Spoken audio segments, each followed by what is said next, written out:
Good afternoon, and thank you all for joining the stakeholder call to review the issue paper and straw proposal for the Central Procurement Entity Implementation Initiative.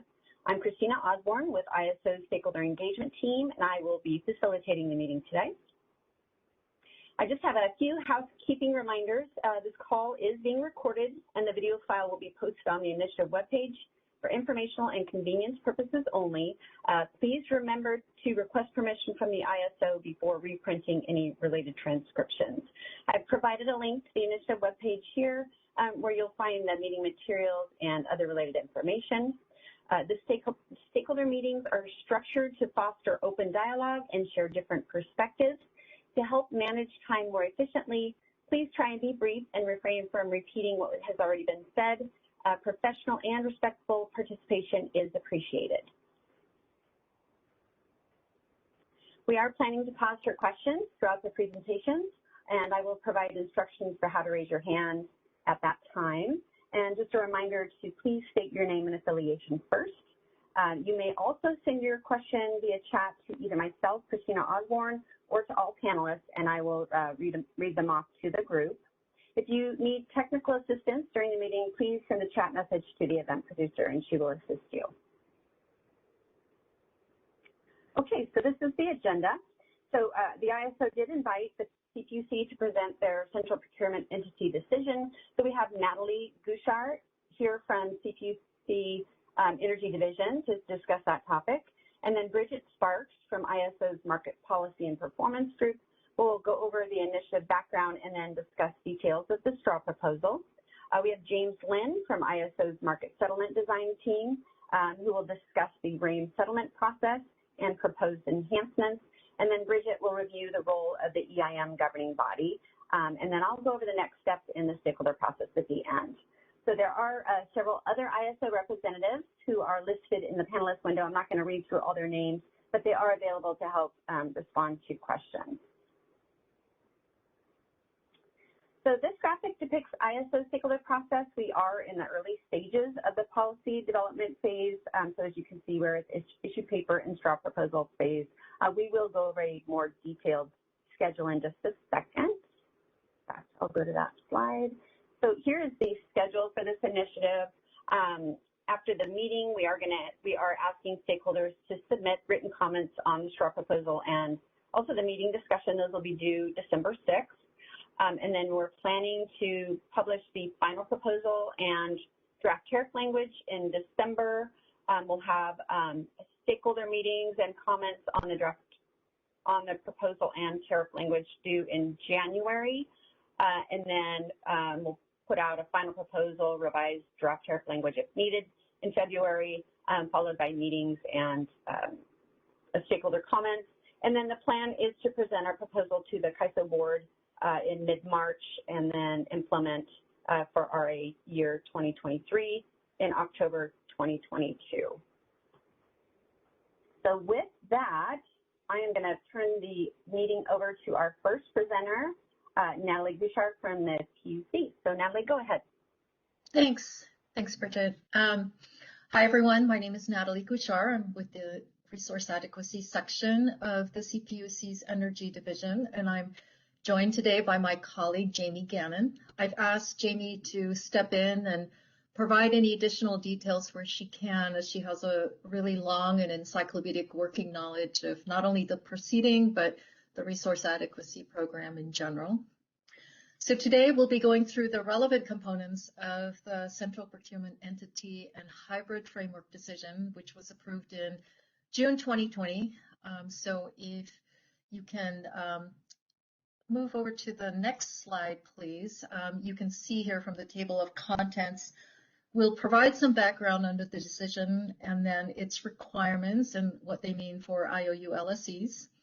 We then follow this with a brief summary of how the local capacity requirements and determinations are allocated. Then by a more detailed look into the requirements of the framework and the procurement scenarios. We then follow this with how costs are recovered and what credits are allocated. We also discuss the decisions timeline beginning with the 2023 compliance year, and we'll also provide a background on the current local resource adequacy requirement timeline and the year-ahead filing schedule as they exist. At this point, I want to point out that because we have a small number of slides, I prefer that we defer the questions until the very end of the presentation when we can resolve them all at one time. Next slide, please. So first we look into the decision, which adopted the implementation details of the CPE, or Central Procurement Entity Framework, beginning with the multi-year local RA procurement for the 2023 compliance year. The decision also identified PG&E and SCE as the central procurement entities responsible for procuring within their respective distribution and transmission access charge, or TAC, areas. Under the hybrid framework, PG&E and SCE procures local RA for all CPUC jurisdictional LSEs in their distribution service areas, and they no longer receive the local RA allocations. We'll get into the specifics of the cost allocation component of this in a later slide. Next slide, please. So before we get further into the framework mechanism itself, I'm going to go through a brief highlight of how the local RA requirements are determined and then allocated. So first, the CAISO performs a power flow study that determines the local capacity requirement for each sublocal area, which then rolls up into 10 local areas. The Lcr Studies essentially is a study of the probability of events occurring once in 10 years and under the contingency that 2 consecutive generators are lost. And this could mean either one transmission line goes down and then one generator goes down, or 2 generators go down consecutively. Once the study is completed, the CPUC assigns to each LSE the local capacity requirements based on the peak month load ratio shares for that LSE. We require that 100% of this requirement is procured for years 1 and 2, and that 50% is procured for year 3. So under the hybrid framework, these load ratio shares are distributed to the procurement entities instead of the LSEs. And San Diego's would still be distributed under peak load ratio shares as it is currently done today. Next slide, please. So in this slide, you'll see the options that LSEs can exercise when they procure their own local resources. So in short, the LSE can show and monetize under option 1, or don't show and use the resources for its own needs under option 2, or 3, can show and share in the benefits.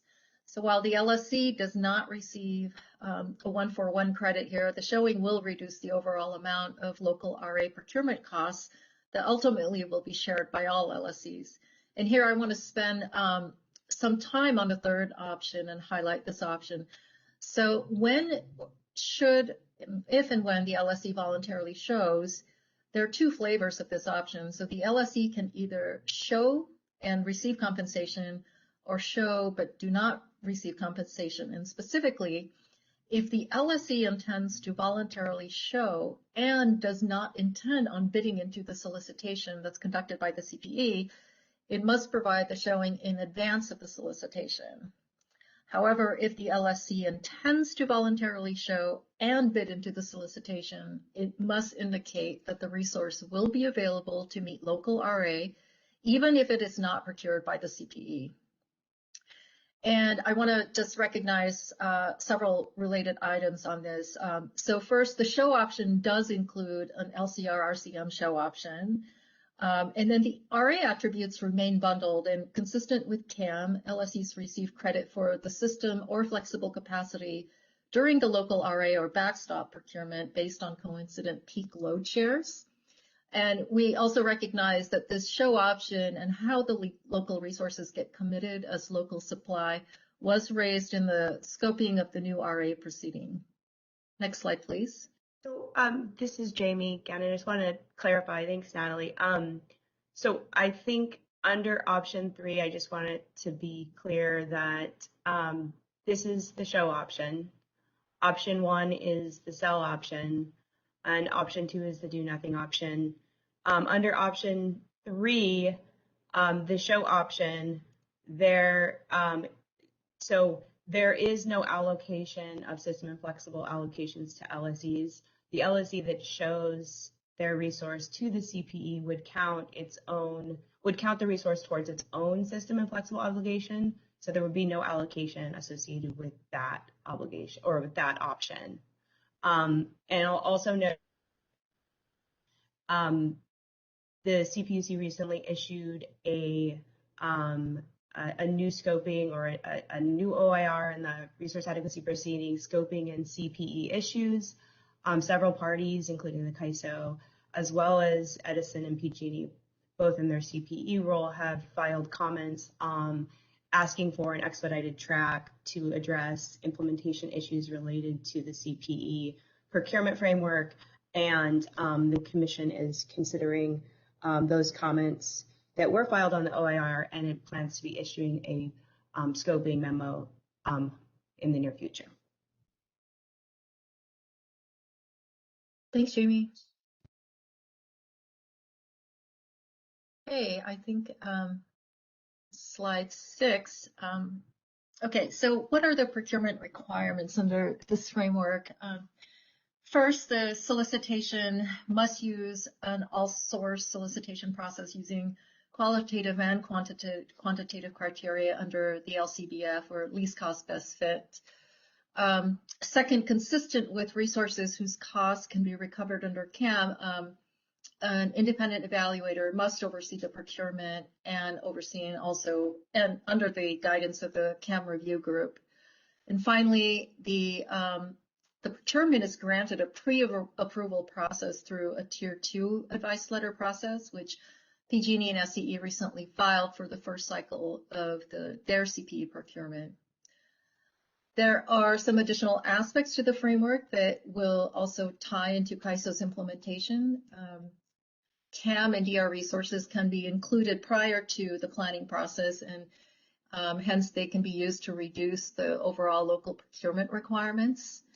The CPE must include dispatch rights. This means that in cases where the CPE is the scheduling coordinator, it can have dispatch rights for that resource.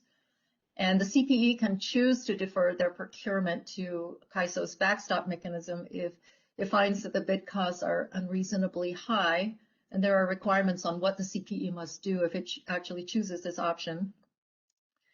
And finally, I think this is a good segue into the next topic, which is cost recovery. So next slide, please.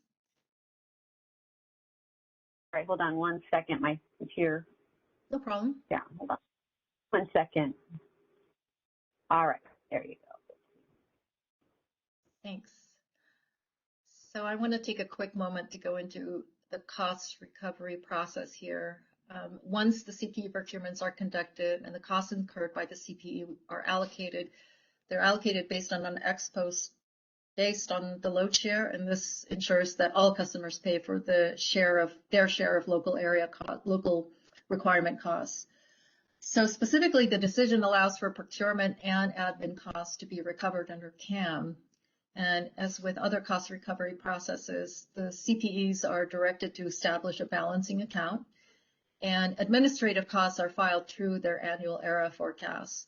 And by way of background, I'm going to just briefly go into what the CAM does. Under CAM, the costs are allocated directly to the LSE customers through the IOU's distribution charge.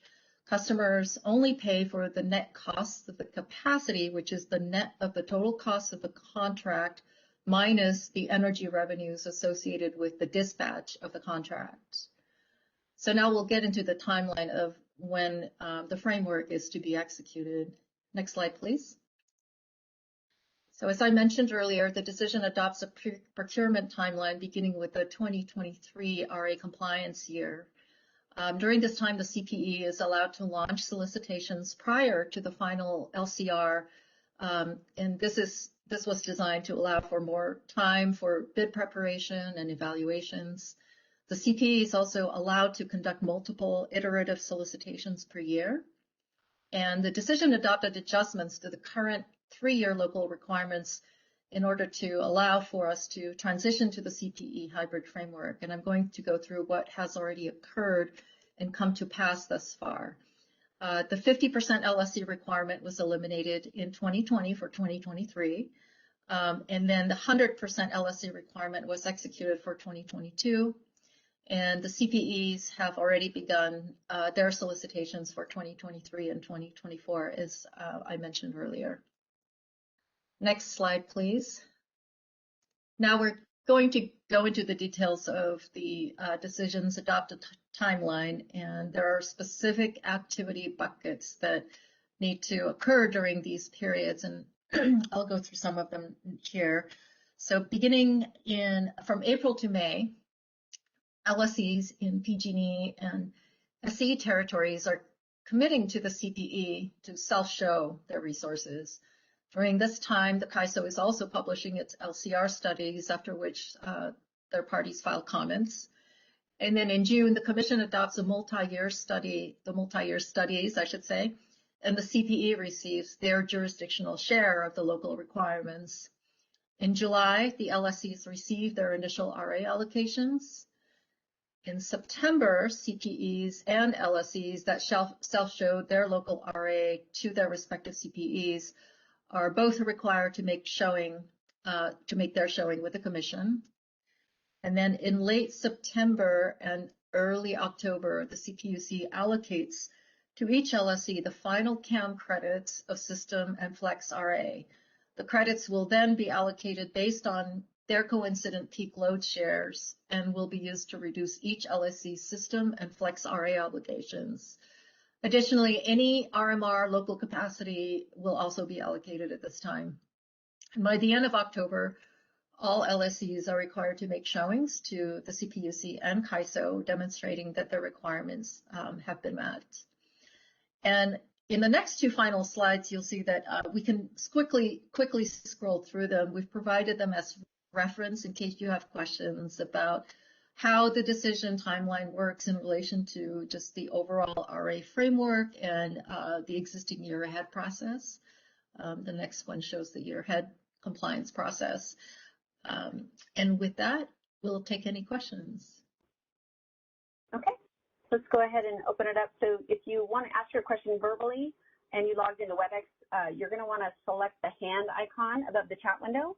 If you just dialed into the meeting, you're going to need to press #2, or you are also welcome to send your question in the chat to either myself or all panelists. We'll just give it a moment.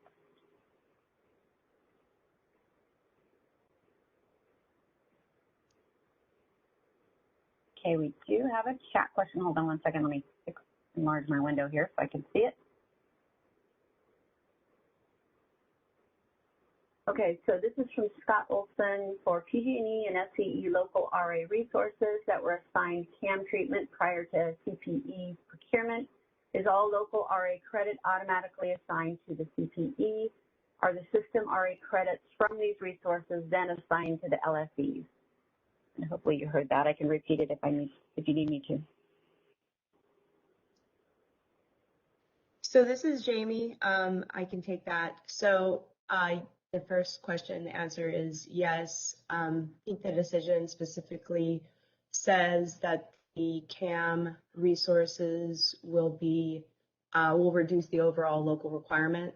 So those existing CAM resources that are located in local areas have been included as part of the CPE's filings to the PUC and designated as existing CAM. And the allocations that were recently sent to load serving entities last month include those existing CAM credits or existing CAM credits, but they don't include existing system credits, existing CAM system credits. Scott, hopefully that answers your question.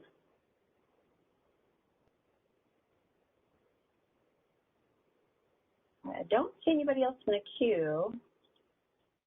Do I have anybody on the phone that has a question, Shreyas, that you can see? I do not see any callers in the phone line as of now. Okay, I don't see any chat questions either. So just an FYI, this presentation is posted out on the CPE implementation initial webpage, so you'll find it there. So I will switch back over then to the ISO's presentation, and Bridget, I'll turn it over to you. Great. Thank you, Christina, and thank you, Jamie and Natalie, for presenting that helpful background. So this next section, we will describe how the CAISO intends to implement elements of the CPUC order to facilitate a CPE construct within our tariff and software processes. Although the genesis for this initiative was the CPUC order, we do intend to make the language broad enough that any LRA could designate and utilize a central procurement entity. And so in the presentation, we have offered portions where we identify how we might have separate treatment for non-CPUC LRAs and how they might utilize a CPE. One thing to keep in mind is that these other LRAs tend to be a lot smaller than the CPUC and tend to only cover at most one LSE. And so in recognition of sort of the differences, we've offered a little different flavor of a CPE that we think will work better for these entities if they just ever decide to adopt a central procurement framework. Next slide. One more, please. Thank you. So just to get things started, we thought it would be helpful to lay out the existing process of how we identify local area needs and assign these to LSEs before going into how we would propose to accommodate the CPE in these processes. So I think Natalie touched on a little bit of this, but wanted to provide a little more detail. So first, as mentioned, the CAISO conducts annual local capacity technical studies to determine the minimum megawatts of local capacity area resources needed within each local area and sub-area to cover those N-2 conditions that Natalie mentioned. Additionally, we identify the generating units within each local capacity area that could be used to meet these local area needs. Next slide. Then the CAISO allocates these local requirements to direct procurement of local resources. So for non-CPUC jurisdictional LSEs, the CAISO directly allocates the local obligation pro rata based on the LSE's load in each tax area. For CPUC jurisdictional LSEs, the CAISO sums the total need in each tax area for each LSE and sends this to the CPUC, who can then reallocate the requirements using a method of their choice. And so Natalie described how the CPUC allocates the local requirements for their jurisdictional LSEs. If the CPUC, for whatever reason, does not allocate the full amount that the CAISO calculated from its studies that should be assigned, so any remaining requirements will be assigned to the LSEs using the CAISO's default methodology that is used for non-CPUC jurisdictional LSEs. Next slide. So then LSEs will go out and procure resources to satisfy these obligations. And so these procured local resources that satisfy the generating capacity requirements for the local capacity area are put on annual and monthly resource adequacy plans. The CAISO then validates the resulting portfolio of all shown RA resources to determine whether they cover the identified needs in the local capacity technical studies. So one thing to keep in mind is that we don't just study local resources that were procured, but we look at the entire portfolio. So even resources that are shown under generic RA, we've also put those in the studies to determine if we have the needs met. So following the study process, LSEs are notified and offered a cure period if any deficiencies are identified. Next slide. So following this cure period, if there remains a deficiency, the CAISO has discretion to issue a CPM, or capacity procurement mechanism, to procure additional capacity that may be needed to ensure reliability in the local areas and sub-areas. So if we CPM, we first designate individual local deficiency, and these costs are first allocated to any individual deficient entity. And then once we distribute it out to individuals, any other remaining deficiencies we designate as a collective local deficiency, and these costs are allocated pro rata to all LSEs in the TAC area. So with that, I'll pause to see if there are any questions on sort of the existing framework around local RA city processes. Thank you, Bridget. So if you logged into WebEx, you can select the hand icon above the chat window, or if you just dialed in, you'll want to press pound 2 on your phone. And also you have the option to send your question in the chat.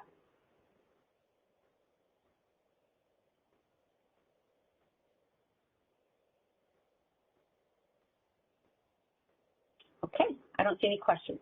We'll go ahead. Great.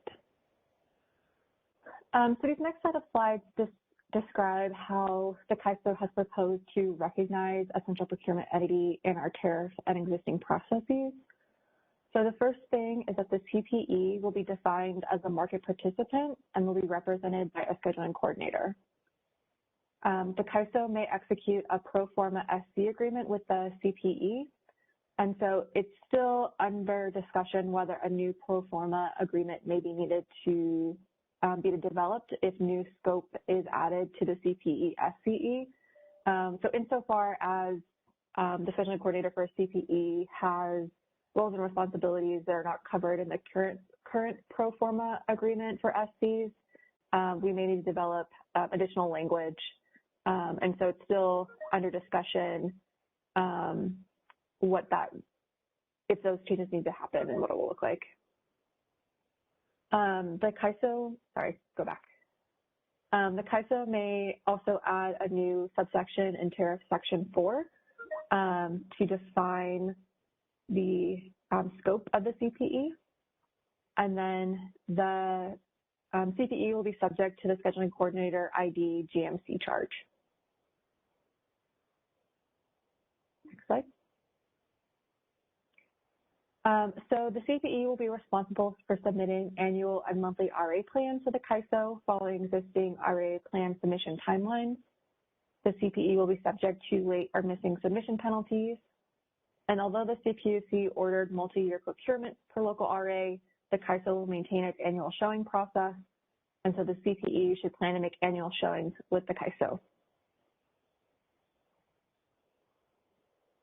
So this next slide describes how we will be allocating the local RA obligation to CPUC jurisdictional entities with this new CPE structure. So the CAISO will continue to calculate the total local capacity area resource obligations of CPUC jurisdictional LSEs and transmit these to the CPUC.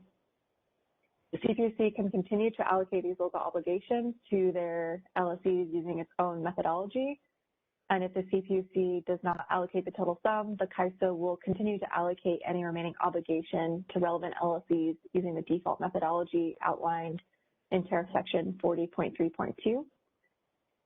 However, we propose to modify this tariff section to allow an LSE or a CPE to be assigned a local RA obligation.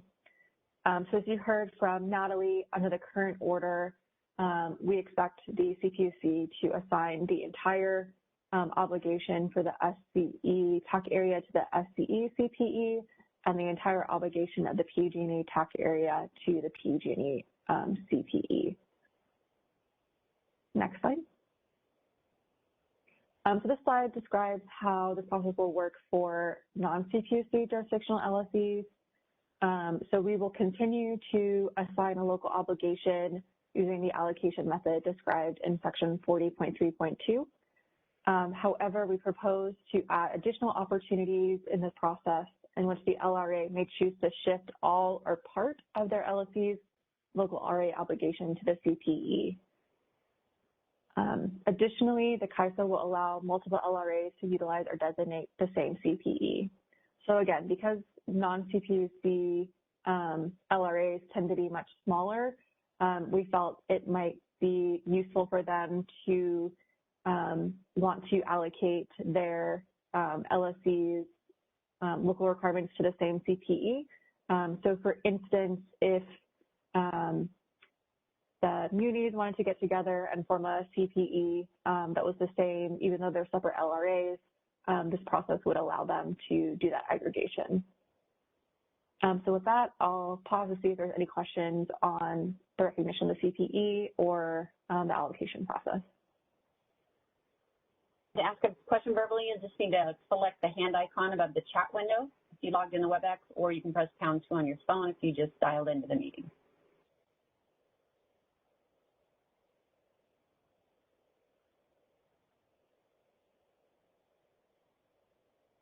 All right, I don't see anybody in the queue or any chat questions, Bridget.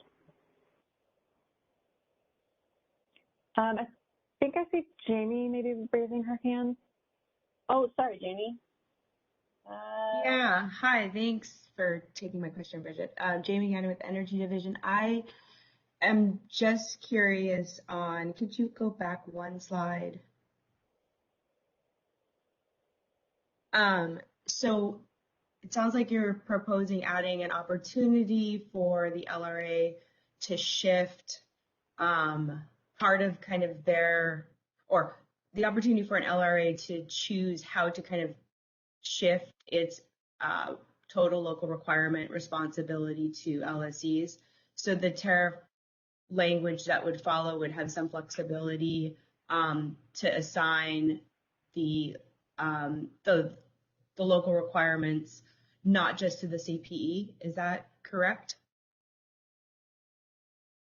Yes, that's correct. So in the tariff, the language would allow the LRA to assign portions of the obligation to either the CPE or the LSE. So it can decide which entity it will assign the obligation to.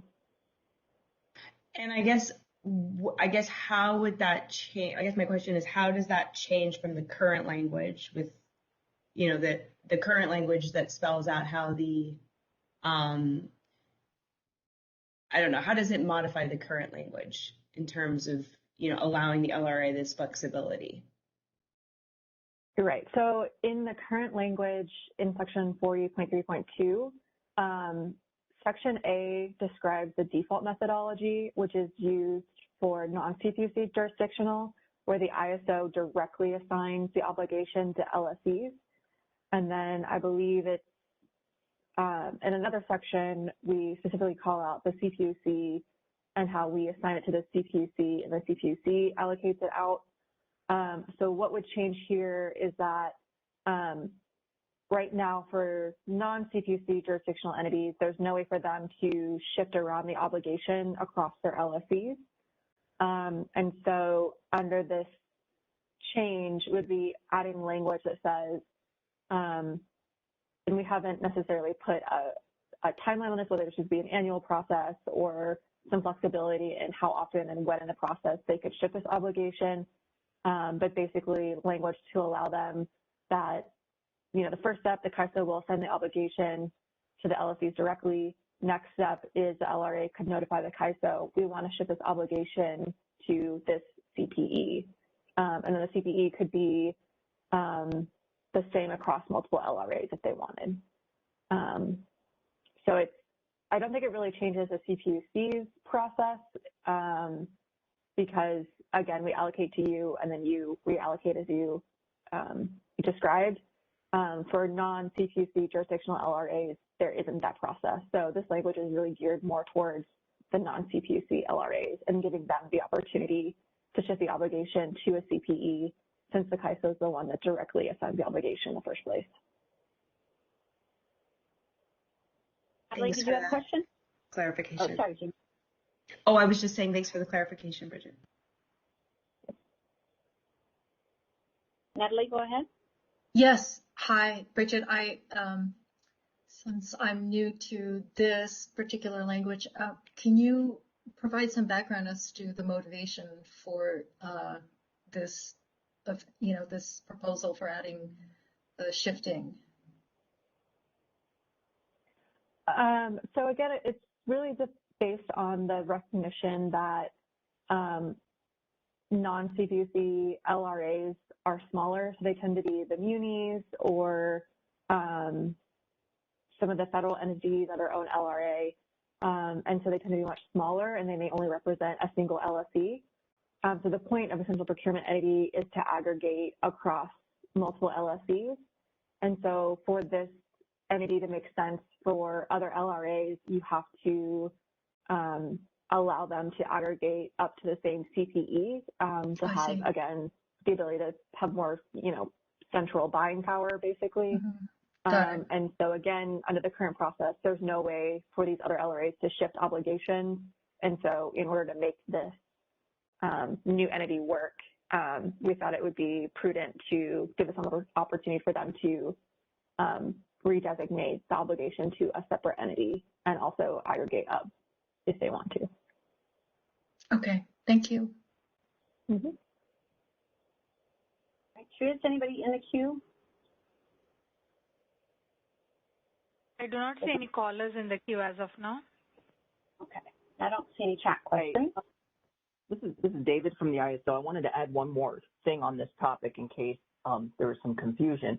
I think in terms of allowing the other LRAs to assign something to the CPE, I think the idea is there would still be the default provision that says if you don't allocate out 100%, then we'll allocate directly to fill in the gap. So it's not like this is adding in the opportunity for non-PUC LRAs to, not cover 100% of whatever the total, assigned local amounts is, in case there was confusion or concern about that. That there's still the overall idea that just like we can fill in any gaps from the PUC allocation, we would still, reserve the right to do that for the other LRAs if they choose to avail themselves of the CPE option, but don't allocate out all of the local requirements. Okay, got it. Thank you.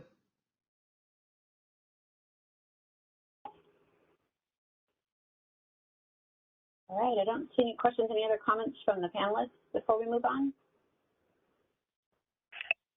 I see a chat question. I'm not sure if that came to everyone. I think there was a follow-up to the idea of would we assign that to the LSE or to the CPE? If we have to fill in the gap because one of the non-PUC LRAs didn't assign out 100%. I think that's something that we'd probably leave, we'll leave to the tariff drafting stage, but I think it's just, since the question is being asked right now, I think it would make most sense to do that still to the LSEs, because the idea would be it would go to the LSEs and then the other LRAs would have the opportunity to shuffle it, but it would go to the LSE first, and then the LRA would have the opportunity to say, no, change that, take some of it, assign it to the CPE, or all of it to the CPE. But, we'll leave this to tariff drafting to get a final answer. But I would just think the gap would go to the LSEs, and the logic there being that the LRA has the opportunity to get it out at 100%, and if it didn't, then, it'll still stay with the LSE.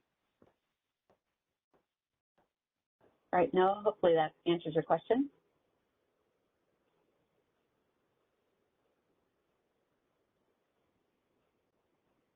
Okay. I don't see any other questions or people in the queue. So you want to move on, Bridget? It looks like Jamie had her hand up. Was that a mistake, or did you have a follow-up question? Yeah, I did have a follow-up question. I was a little confused by David's response. So let me just take a step back. So I think when you said, David, that it would default to the LSEs, are you referring to the non-CPUC jurisdictionals or the CPUC jurisdictional LSEs responsibility? I was talking about for the non-PUC LRAs. Got it. Okay. That's what I thought, but I just wanted to clarify, make sure that was the case. Thanks.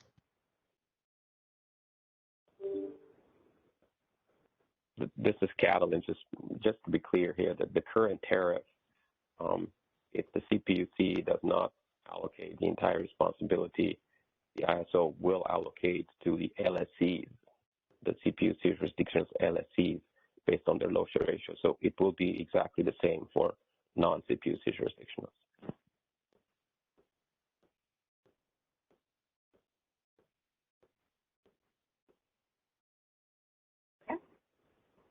Thanks, Madeline. Okay, I think we're good to move on. So this next section describes how we're going to accommodate the system and local obligation of a CPE. So since the CPE is a procurement entity, it will not be assigned a load share. And so section 40.2.3a states that an LSE will not be assigned a local obligation in excess of their system obligation for the applicable month. And so we propose to exempt the CPE from this tariff provision and develop software enhancements to support this exemption. Because again, because the CPE will not have a load share, it will not, right now will not have a system obligation. And so if they were not exempt from this provision, the CPE's local obligation would be capped at 0, and thus would not be committed to show capacity to meet its assigned local obligation. And so in order to make the CPE work, the CAISO is proposing to exempt it from capping its local obligation at system obligation in recognition that the CPE does not have a system obligation at this time.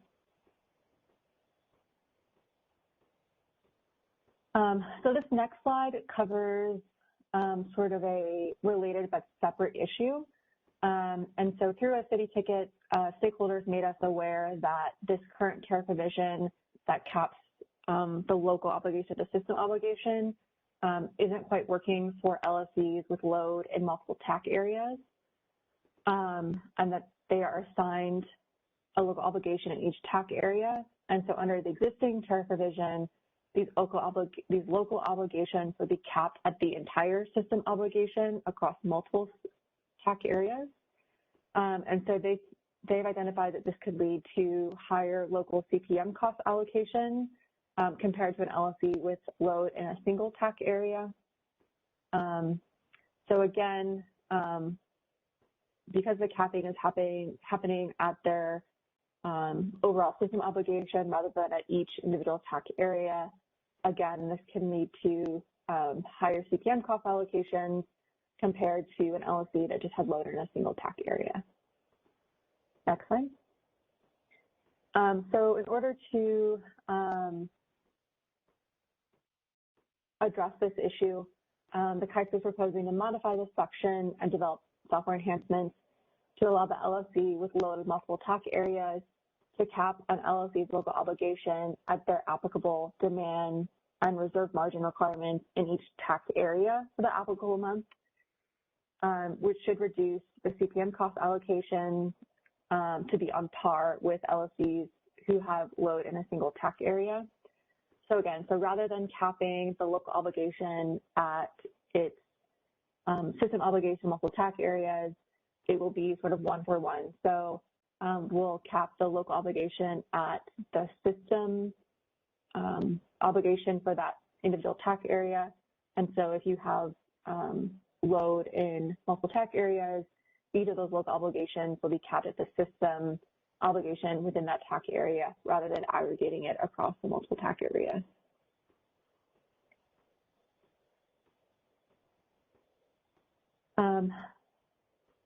So next is how the CAISO proposes to allocate the other attributes of the procured local resources. So within our tariff and in recognition of this in the order, the system and local attributes of RA resources cannot be unbundled. And so the CPUC ordered the CPE to buy the bundled attributes of the resources and will use CAM credits to allocate the system and flexible attributes of the resources to LSEs to meet their own system and flexible obligations.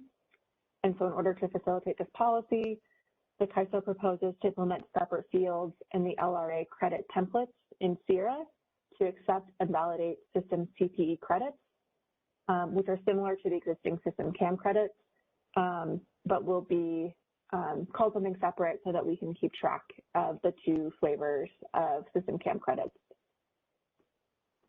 The CAISO will require,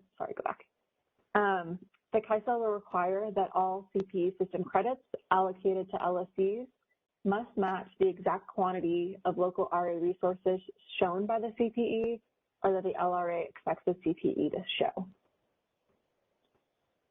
So what this means in practice is that we will be validating that the credits identified in the LRA templates match what was shown by the CPE. And insofar if the CPE comes in short, the CAISO will modify the credits to LLCs so that they exactly match what was shown. And so we won't be allowing for credits above and beyond what was actually shown by the CPE. Next slide. So the CAISO currently does not have the functionality to accept or validate flexible RA CAM credits. And so we propose to build and implement a separate field in the LRA credit templates in CIRA to accept and validate a CPE flexible credit, which again are similar to existing system CAM credits, but will be specifically to track the flexible attributes. And again, we will be requiring that all flexible credits allocated to LLCs match the exact quantity of flexible RA credits shown by the CPE or that the LRA expects the CPE to show. So with that, I'll pause to see if there are any questions. Okay. As a reminder, you can ask a question by selecting the hand icon above the chat window. If you dialed in, you're going to want to press #2 on your phone, or you can also send your question in the chat.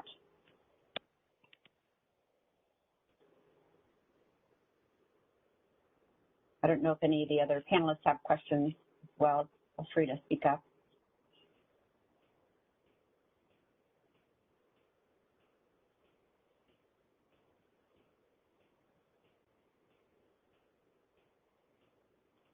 Okay, I do not see any questions on the phone line. Great, thank you. And I don't see any chat questions.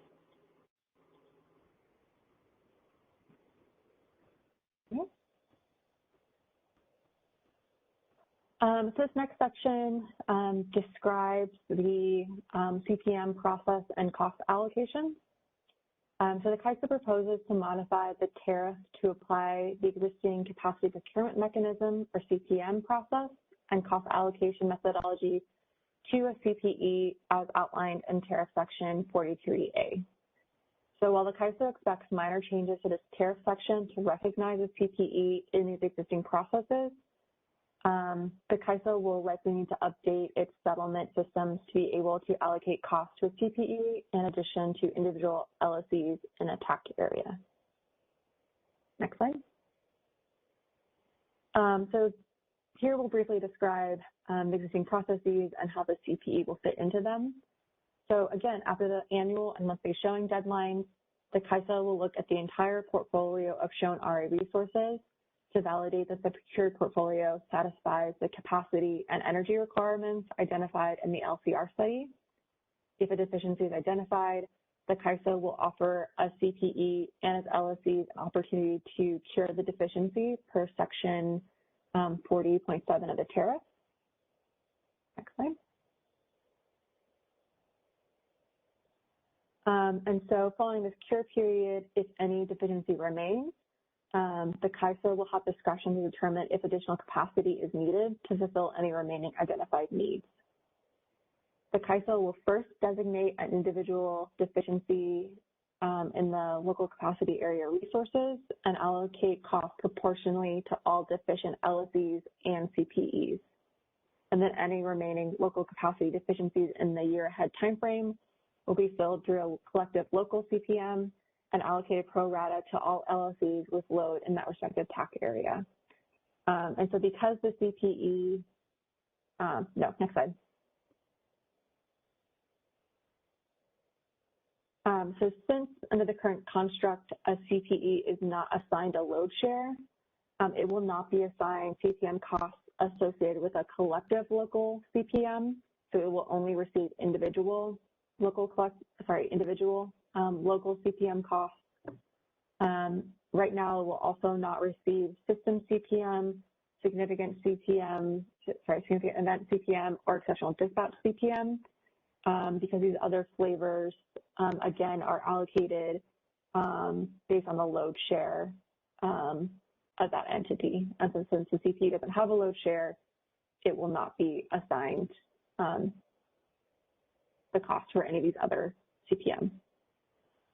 In the future, were an LRA to assign a CPE a system or a flexible RA obligation, the CPE would be subject to CPM cost allocation for any individual deficiencies in system RA or cumulative deficiencies in the flex RA capacity or in a specific flex capacity category.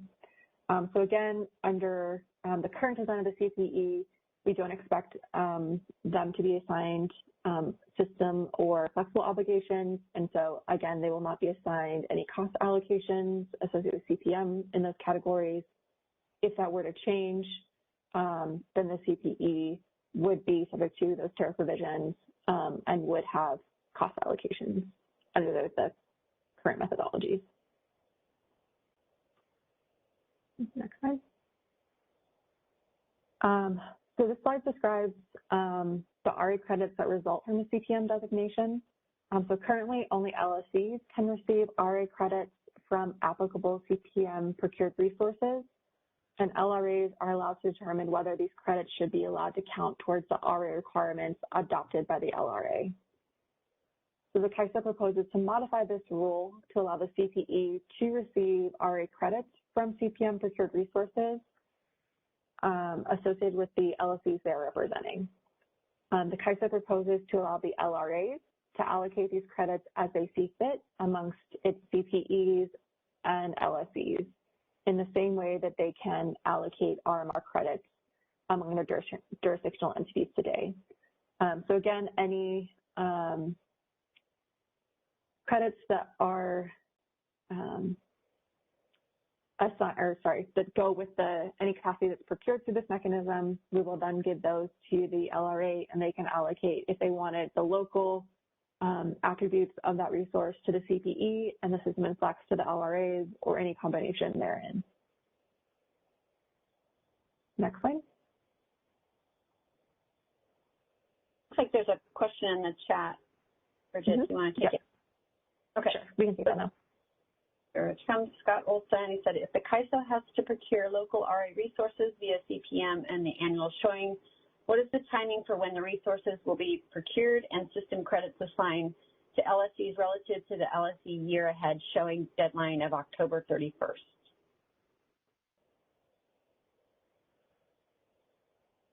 So David Conlow, dual correct me if I'm wrong, but I would believe that this CPM process would happen after the LSC's showing time period, because we would need the full portfolio of shown resources to validate.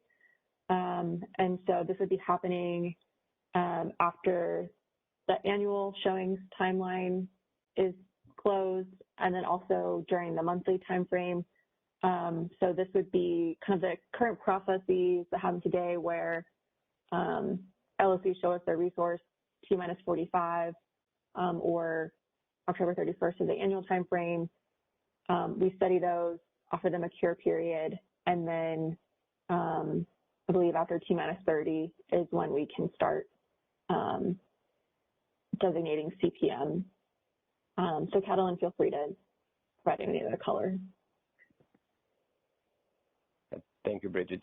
Just to clarify, the credits are only coming after the ISO does CPM. So the CPM, ISO can only do CPM after the cure period. So first the showings are coming in, then the ISO does an analysis, we post report, then there is a cure period, and only after the cure period the ISO can exercise the CPM, and the credits are coming after we exercise the CPM. So that's the order. The credits will not show up before October 31st for any CPM for next year. It looks like Scott has his hand raised, so can we go ahead and open up his line? Sure. Your line has been unmuted. Please go ahead. Thank you very much, Catalin and Bridget, for that explanation. So yeah, this is Scott Olson with NRG. The reason I bring that up is just a concern that PG&E in their recent advice letter showed that they were about 4 gigawatts short for their 2023 local RA obligation that they may be procuring this year or might be sent to the ISO for backstop procurement. So as an LSE, that will get an allocation. It just makes planning difficult, since we know we will likely get some system RA allocation from that, but the timing of it is now very questionable because we obviously do not want to go in short to October 31st, but if the CPE then defers some of this local RA to backstop, there may be over procurement if we meet our obligation and then later on get an allocation of backstop procurement as well. So I don't know what the solution to that is, if that's something that we need to work more with the PUC around that may potential disconnect and potential over procurement, but I just want to identify it as a potential issue in this entire process. That's all. Thank you.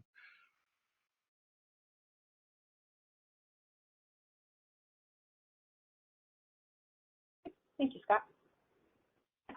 Yeah, thank you, Scott, for that comment. I definitely agree that that would be an important thing to bring up in the next CPUC round of discussions around the CPE, around that timing, because as Catalin said, like, we can't really do CPM in advance of the showings, and so I think you identified kind of a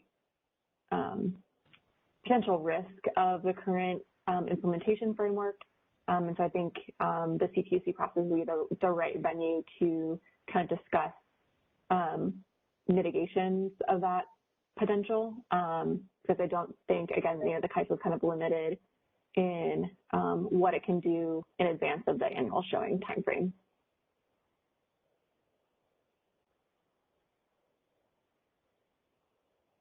There's another chat question from Brian Thaker. Can the CAISO explain why it proposes to allocate some procurement to the CPE? For example, if the CPE does not fully procure the local requirement, but also proposes to allocate some procurement and costs to the LSEs, like a collective deficiency. Is there a philosophy that guides what costs are allocated in which way? Yes, there is, and this next section goes into that. So it might be helpful for me to walk through these next couple slides, and then Brian, if you don't think I've answered your question, feel free to raise your hand and we can talk about it more. Okay. So as a general principle, the CPM cost allocation for an individual local RA deficiency will follow the entity assigned the local obligation. And so basically cost allocation follows RA obligation. And so because for a collective deficiency, the cost allocation is based on load share and the CPE has no load, it automatically exempts them from being allocated costs. And so that's sort of the general principle.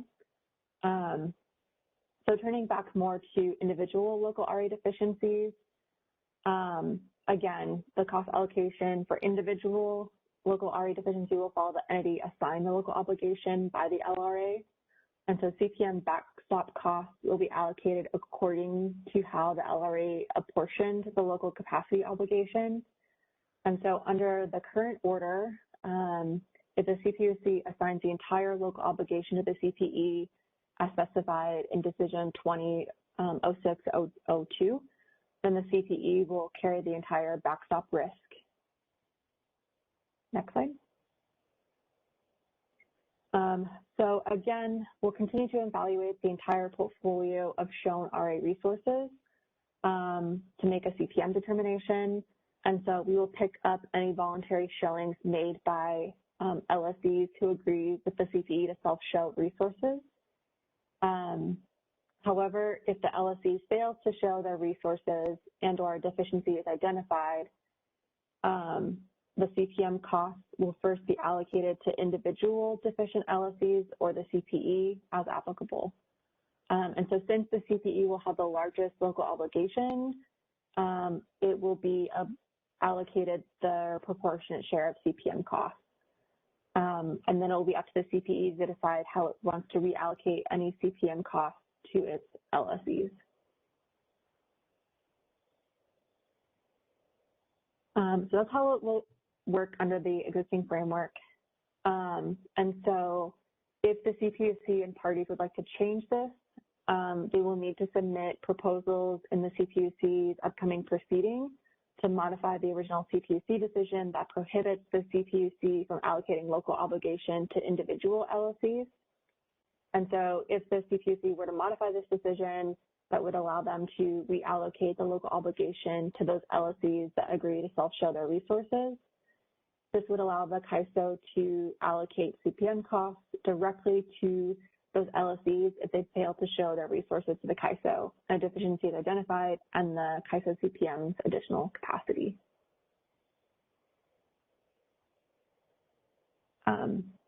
And then finally, for RMR cost allocation, so for resources that the CAISO deems a reliability must-run unit, the CAISO allocates the cost of these resources to LLCs proportional to their load in each applicable TAC area. The CAISO does not propose any modifications to cost allocation methodology for RMR to account for the CPE, and will continue to allocate costs directly to the LLCs. The thought behind this is that since the CPE is sort of an intermediary procurement entity, those costs will eventually get assigned to LLCs anyway, and so it doesn't make sense for the purposes of RMR to allocate to the CPE. We think at the CAISO it makes more sense just to continue to directly allocate to the LLCs, since they're the ones that are going to get the costs at the end of the day anyway. But we will continue to give the CPUC the RMR credits to allocate to their jurisdictional LLCs or CPEs. And so the CPUC can decide if it would like to allocate the local attributes of the resource to the CPE and the system and flex attributes to the LLC, and the CAISO will accept this allocation. Okay, so with that, I will stop for any questions on cost allocations or any other questions related to the CPE. I think Jamie had her hand up earlier. Go ahead, Shreya. I was just going to say, I see one caller in the queue. Sure. And Jamie, did you have a question? I think it was answered by Bridget, but just let me make sure and clarify what I'm understanding is. So if there is a collective deficiency, identified, say, in the PG&E TAC area, the cost would first go to the deficient LSEs, and in CPUC jurisdictional case, it would be the CPE for that territory, unless the CPUC had given the CAISO a different set of allocations for the local requirement. However, let's say that a municipal was deficient first, so the cost would first go to the municipal, but let's just say there was additional megawatts beyond that deficiency by that muni, so it was spread collectively to all entities, that would still go to the CPE. It wouldn't go to the LSEs, right? Jamie, this is Catalin. Let me try to explain maybe that a little bit better. Collective deficiency is only after we fill up all the individual deficiencies. So we go and technically look if we have enough units to meet reliability. If we don't have enough units to meet reliability, then we have to get some more. First, it will be individual local. Individual local is given to the responsible entity that did not meet their requirement. So it could be, the CPE, if the PUC gives the CPE the requirement and the CPE didn't meet this requirement, it will be individually short. And let's say they're individually short and a few munis are also individually short, okay? Then we do a pro rata based on their deficiencies, all of their deficiencies. And that's how the first local CPM gets allocated. So now let's assume that we fill all of them in. So we fill in the CPE and we fill in all the munis, and we still need to buy some more. Then collective kicks in. So after everybody has been filled in and now nobody is deficient anymore, now collective comes, and the collective is given to all the loads in that TAC on a load share ratio. So thanks for that, but when you say all the load for that TAC area, is it given to the CPU or the LSEs at that point? The LSEs in that TAC area, all the LSEs in that TAC area. So, okay, so then the individual LSEs, and I'm just referring to the CPUC jurisdictionals, but I know that this encompasses more than just them, but all the LSEs would receive a backstop cost or a bill, CPM bill for any collective deficiencies. The CPE would not get those costs. That's correct. Bridget mentioned that earlier. The CPE will not receive a collective backstop because it has no load share ratio. Okay, thank you. That's helpful. We'll go to the caller in the queue. Sure. Caller, your line has been unmuted. Please go ahead. Hi, this is Noah Tom from Middle River Power. Just a little bit follow-up on Jamie's conversation with Adeline. If the CPE has no load share, that the CPE is getting some of the costs for the collective deficiency. I think that's the way I'm reading. This is only applicable, I think, to the collective deficiency, but will there be changes to significant event and exceptional dispatch CPM costs? No. So those significant event and exceptional dispatch are currently allocated on a load share basis. And so again, since the CPE doesn't have load, they would not be allocated any costs for a significant event or exceptional dispatch. Those costs would flow directly to LSEs. Okay, and then on the RMR, can you explain a little bit again about why that's different than the CPM cost allocation? Even though if it's the CPE through CPM would allocate costs to the LSEs, wouldn't the RMR be similar?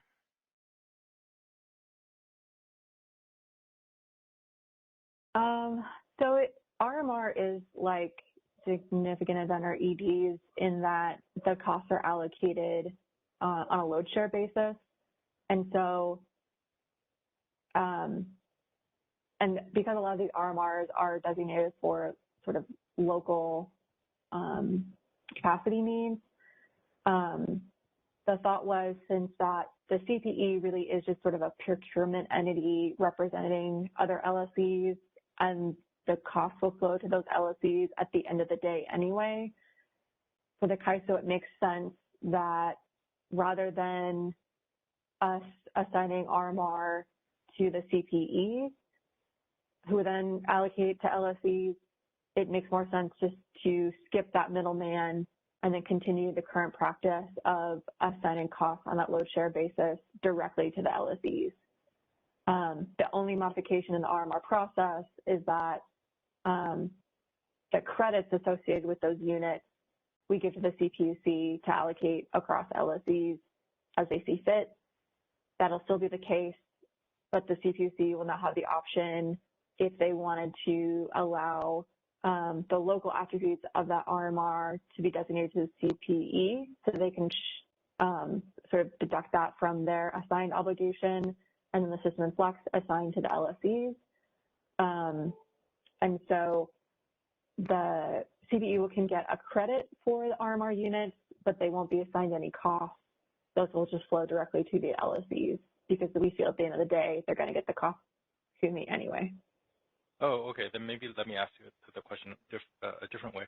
If you're going to skip the middleman, which is the CPE for RMR, and I guess a bunch of other CPM cost allocation, then why go through the middleman for collective deficiencies? So for collective deficiency, they don't. They only get individual. So so as Catalin said, like, we'll study it. So say a CPE had an obligation of 4,000 megawatts. They only showed 3,500, so they're 500 short. Say when we studied it all, we identify that, hey, we need those 500 megawatts. We first look to see who's deficient. Oh, the CPE is short 500. They get that first bunch. If for whatever reason, say we need like 10 more megawatts, then we would designate a collective, and then those would allocate out to the other LSEs. But the CPE would get that first bucket of CPM cost allocation because they would be individually deficient because they're the ones that are carrying that local obligation. Noah, and this is David. Let me just add, maybe frame it another way. The idea here, I think, is that the CPE will get allocated costs when it itself has been deficient in some way. And the only way it can be deficient is for an individual local deficiency. And that's really the only place where we're looking to assign it costs directly because it, had a requirement that failed to be met. Therefore, they get the cost directly allocated. I think for all the other permutations of RMR and CPM and so on, we think it just made more sense to maintain status quo and keep it at load ratio share because in those instances, it's not a matter of the CPE having failed to meet some obligation that it held.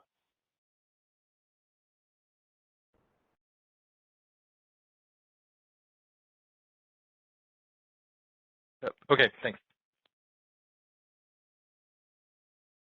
I don't see any other hands raised, but I do see a chat question from Stephen Keene. For resources which are shown to the CPE, does the CPE or the LSE include the resource on their RA plan for the local RA? Yes, so somebody needs to show it to us. I think what we've heard from the CPE is that they prefer that since they're not the ones that did the contracting, that the LSE should be the one to show it to the CAISO. And so self-shown resources likely will need to be shown by the LSE that procured that capacity. But sort of the fuzziness around the hybrid procurement framework is there's not necessarily clear guidelines on who has to show it. I think the assumption is that the LSE who's agreeing to self-show the resource of the CPE would also show it to the CAISO. So that's sort of our working assumption is that the LSEs would voluntarily show that capacity that they had agreed with the CPE they would show. But right now, there's nothing to sort of mandate that. And I think that's kind of what the next discussion at the CPUC will need to be is kind of clarifying around those self-shown resources and making it more crystal clear, like who is expected to show that to the CAISO. But because in the order, it wasn't necessarily clear, and unless the CPUC re-shifts that obligation to that LSE, there's nothing to require them to show it. It's just sort of our assumption is that they should be the ones to show it, but I think that's the kind of a fuzziness that's currently in the hybrid framework. But in our validations, whether the CPE or the LSE shows it, our processes will pick it up for the purposes of CPM designation. But somebody needs to show it to us is kind of the bottom line.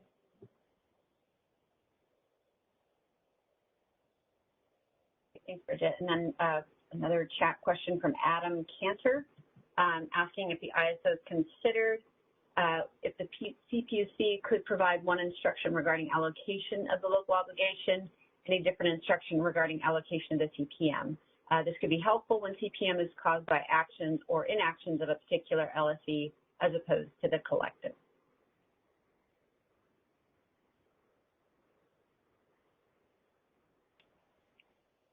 Yeah, I will say that the CAISO intends to maintain that principle that the cost allocation follows the obligation. And so we don't expect that principle to be changed by anything. Where I think kind of your question could be addressed is since the CPUC does have the ability to assign that obligation to any of its entities under our tariff, I think that's sort of where clarity and maybe some more direction around is the entity carrying the correct risks kind of needs to be discussed in the CPUC process, and maybe a reconsideration of the language that says the entire obligation has to go to the CPE. I think if parties want the individual LLC that's agreeing to self-show to be the one to carry the backstop risk, the only way for the CAISO to sort of recognize that is if the CPUC reassigns that obligation back to that LLC. And so we definitely recognize that there is some, questions around that this is the right, risk assignment. But again, our principle is that the costs follow the obligation. And so since the CPUC has jurisdiction over how those obligations get allocated, they're the right party, and in their proceedings is the right space to kind of get more clarity around what should be told to the CAISO to direct our cost allocation. But again, that principle of the assigned obligation carrying the backstop risk, we're not going to change that. Yeah, hi, and this is David. Let me add one more point. When I saw this question, I actually thought I was asking something different, which I don't think it was, but one twist is that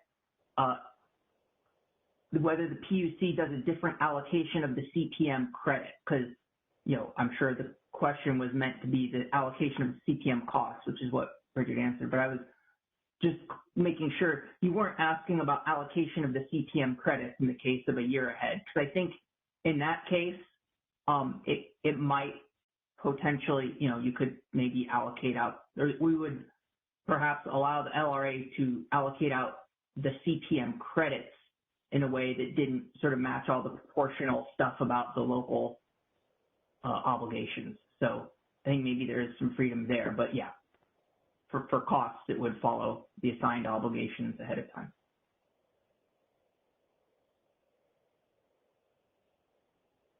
And we do have a follow-up question from Stephen Keene. If the LSE shows the resource, how does the CAISO determine if the CPE is sufficient? Will the CAISO know how much local RA was shown to the CPE so that it can remove this amount from the CPE's requirement? Yeah, this is Catalin, so let me try to explain that. The requirement is coming from the CPUC, and ISO is not moving requirements from one entity to another. The CPUC needs to tell us exactly who has the requirement.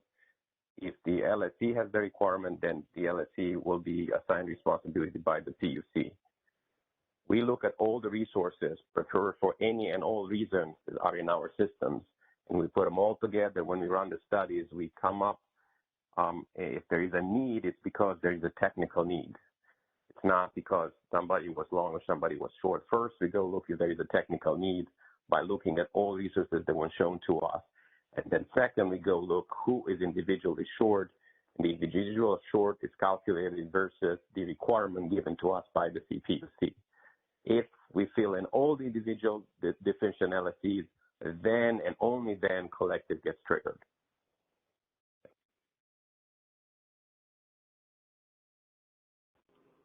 Thank you, Callan. Yeah, let me add, I think the question also was getting at,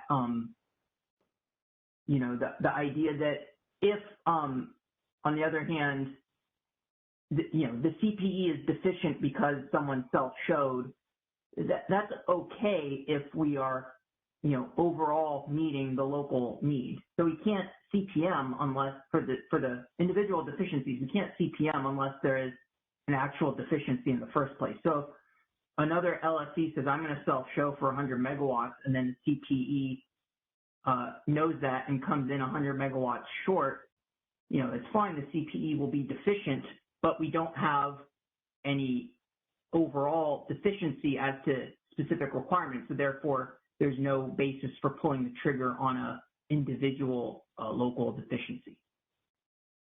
So in other words, the CPE could be short, but that doesn't necessarily mean there's going to be a CPM if the self-showing LSE comes in with the appropriate amount.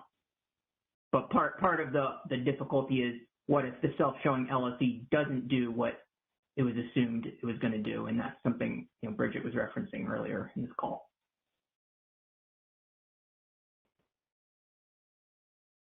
Jamie, did you want to make a comment or have a question? I did to make a comment. This is Jamie with the PUC. So I just been following the discussion and kind of wanted to also add in that, or just add kind of layer on this, element, which is that load serving entities don't have a 12-month system obligation. And by removing the 12-month, local showing from the area, or for their, the local require their responsibility, they don't have an obligation at CAISO to show for local because it's with the CPE. So, and it won't show system showings because they don't, some of it, but system's only 90%, 5 months. So I just want to make that observation as, kind of a gap in, how we're thinking about this. Like, they could show up, but if they're not required to show up, how do we ensure they show up? Because they're not required to show 100% system, in the year ahead space. So hopefully that makes sense.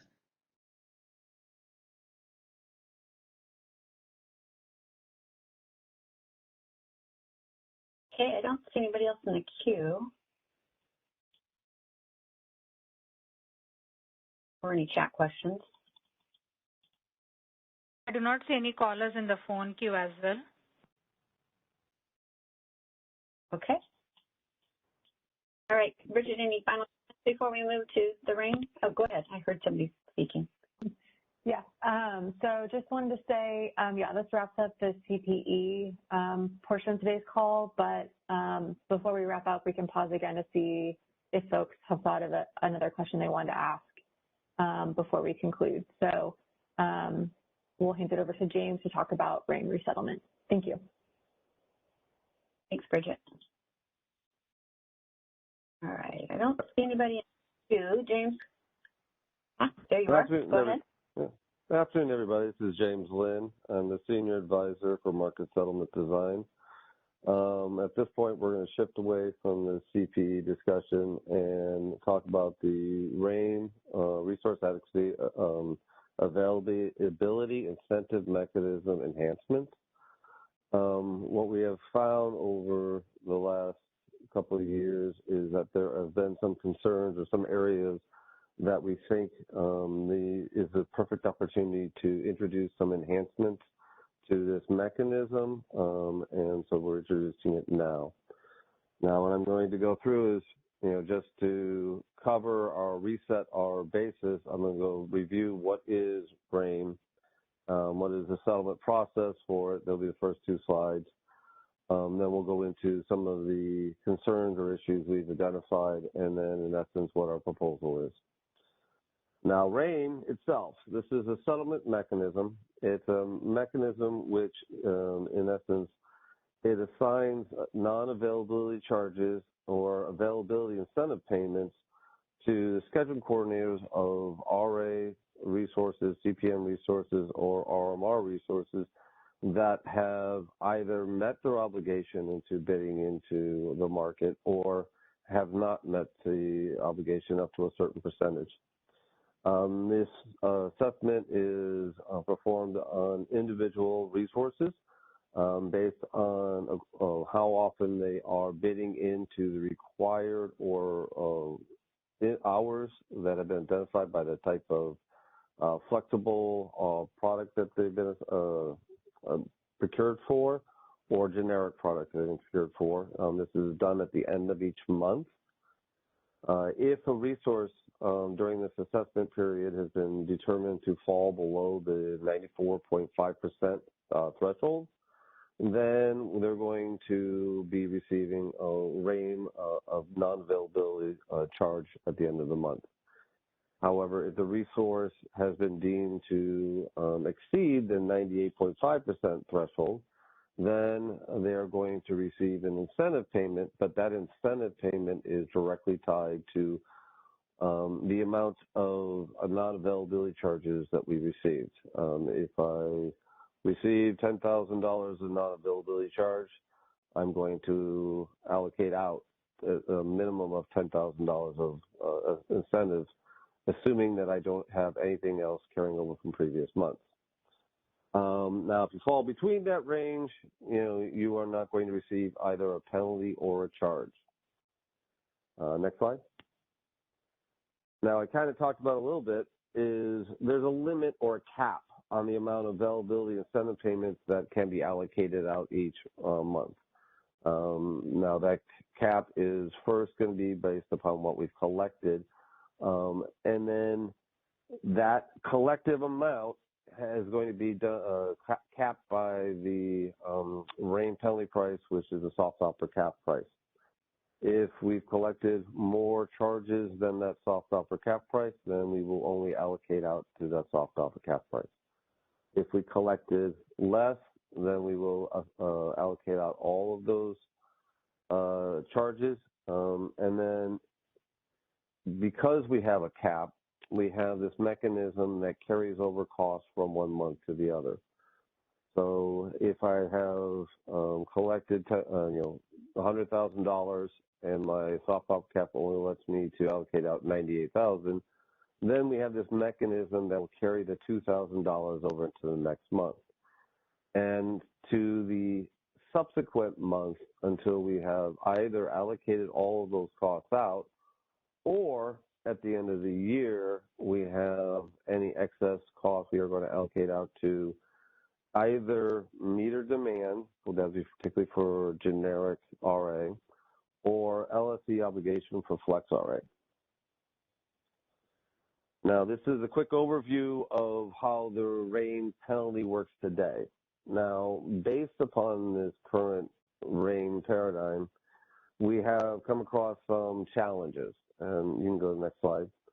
The first one is when you are doing, the way settlement runs, we do a T9B to 70B, we have multiple statements which you run.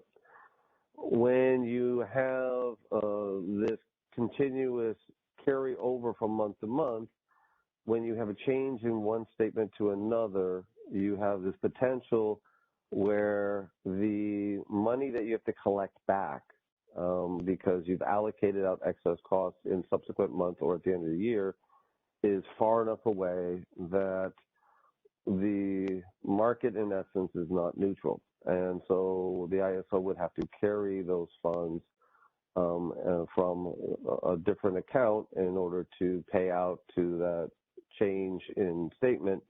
And the other portion is if you ever have to do a refund due to a dispute or something like that. Both of those situations has caused us to ask for a waiver in April of 2012 to not assess the year-end allocation until we get to the T plus 36 month or T plus 33 month statement. And so we are able to ensure that by that time, all the funds have been appropriately allocated, and now I can allocate those costs out to the appropriate meter demand or LSE obligation. The next area of challenge that we would like to discuss is that the carry forward mechanism also reduces the effectiveness of the penalty. And the reason why it reduces, or how it reduces the effectiveness, is that a resource can potentially be penalized in 1 month, but then in subsequent months, because they are meeting their obligation and I have a carryover dollars, they can then be paid back for a portion of the amount that they were penalized in the previous months. And so we believe that this is creating a way for resources to mitigate their exposure and reduce the effectiveness of this mechanism. It also allows scheduling coordinators who have multiple RA resources to determine or share those costs of the penalty could be to one of the resources while the other resources get the payments. And then, it opens opportunity that they could mitigate each other's exposure based upon the owner of those resources. Okay, next slide. So what we're looking to do is, and this is the ISO proposal, is we're going to modify the current range settlement process to eliminate the excess carryover from month to month. What we are looking to do is that at the end of each month, if I have any excess funds because of that cap, then we are going to allocate that to measured demand for both generic and flexible RA. We're not going to split it between obligation. We're just going to, not measured demand, meter demand.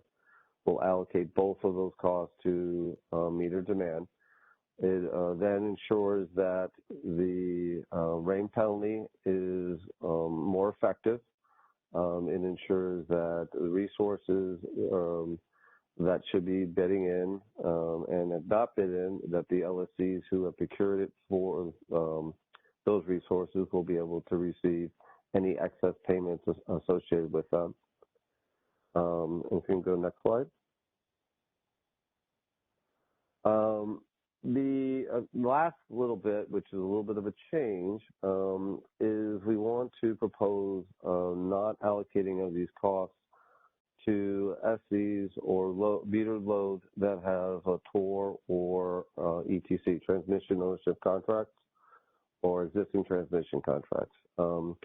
This is because they are currently self-providing for their own load.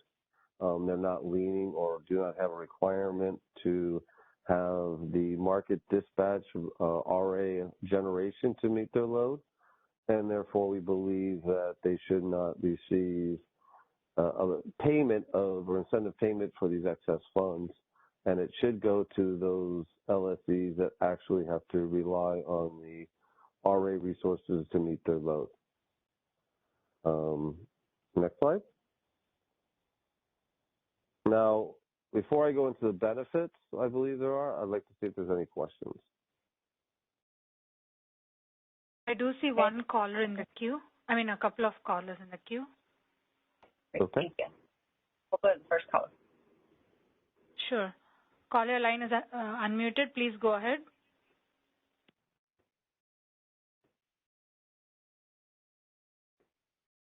Hi, this is Brian Baker with Middle River Power. James, can we go to slide 35, please?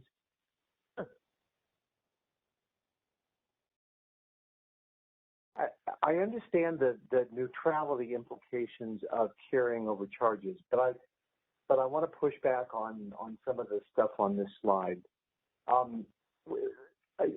The PUC, the ISO have adopted monthly structures for RA.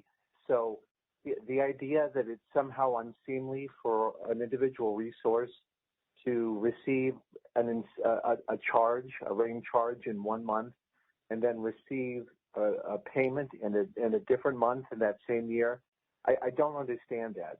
Given the monthly structure of this, why is that such a bad thing? So it's not, the monthly structure is actually what we're trying to, this enhancement's trying to reinforce. What we're trying to eliminate is that if you received a charge in, let's say, February, and it was determined that I had excess funds that carried all the way to July, that if you were receiving a payment in July, then you will receive an incentive payment for only those charges which were assessed in July, that you won't be able to take some of that excess money from February and carry it to July and have that payment out. This aligns better with the month-to-month assessment by the Cpuc.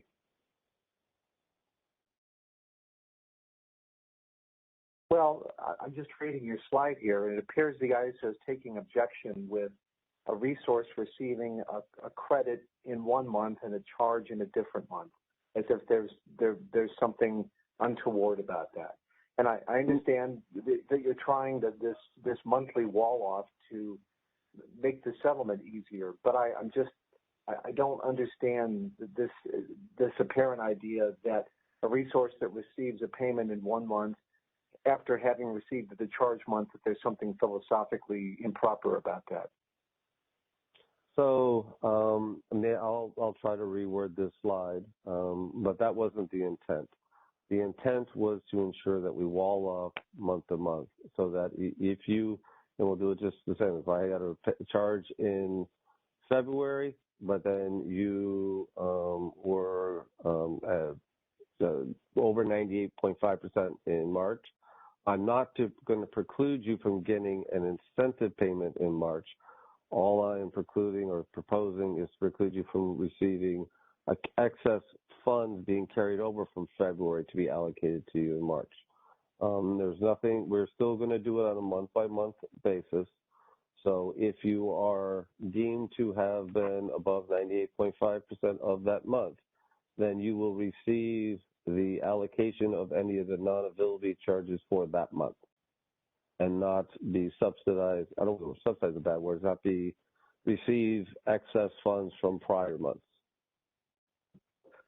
Yeah, thanks, James. I understand that. We will provide our thoughts on this in comments. You know, it's easy for me to see that this to quickly go to a perception that this unbalances the whole mechanism even further. There's already an asymmetry, you know, as to where a resource is required to perform to get a payment relative to where it is to get a charge. And again, I understand the neutrality implications, but we'll continue to look at this and be sure to provide our thoughts and comments. Thank you. Thank you, Brian. Just a reminder that you'll hear a beep tone when your line is unmuted. At that time, please state your name and question. Moving on to the next caller. Caller, please go ahead. Your line is unmuted. Yes, good afternoon. Josh Arnold, Pacific Gas and Electric. Can you hear me, James? Yes, Josh. All right. So just to clarify, it looks like what you're proposing is to go back to the settlement process that was in place during the SEP days before RAIN was introduced under the Resource Sufficiency Initiative. Does that sound like a reasonable assessment? It's closer to it. Okay. Yes. I think with the exception of what you're showing now on slide 37 with the TOR and ETCs and the actual allocation at the end. Okay. I just wanted to make sure that what I was hearing was correct, because I actually think that mechanism is a much more equitable and fair process.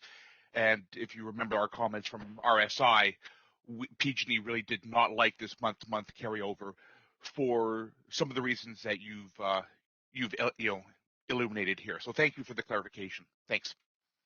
Thank you, Josh. Moving on to the next caller. I'm sorry, go ahead, please.